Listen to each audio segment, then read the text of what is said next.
Как изграждаш този екип? Защото очевидно е, че работите изключително добре. Има, поне аз така го усещам, някаква хармония в вашите отношения. Аз имам честта да съм търговец от над 30 години и като такъв знам, че всеки един търговец винаги е търговец и като ръководител е търговец.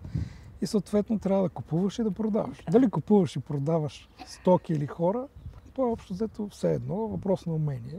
Е по-скоро комуникационни умения, в които като търговец човек се изгражда и съм се научил да правя компромис. Дали ще направя компромис някъде със себе си, с моите виждания, или ще накарам човека отсреща да направи компромис, е въпрос на убеждаване. Така или иначе, накрая се получава една добра спойка, един добър екип, с който просто можем и работим добре. Твърде модерно стана в момента да говорим за AI. Казахме вече, че строителството е доста консервативен като бранш. Смяташ ли и къде може да се използва AI в строителния бранш?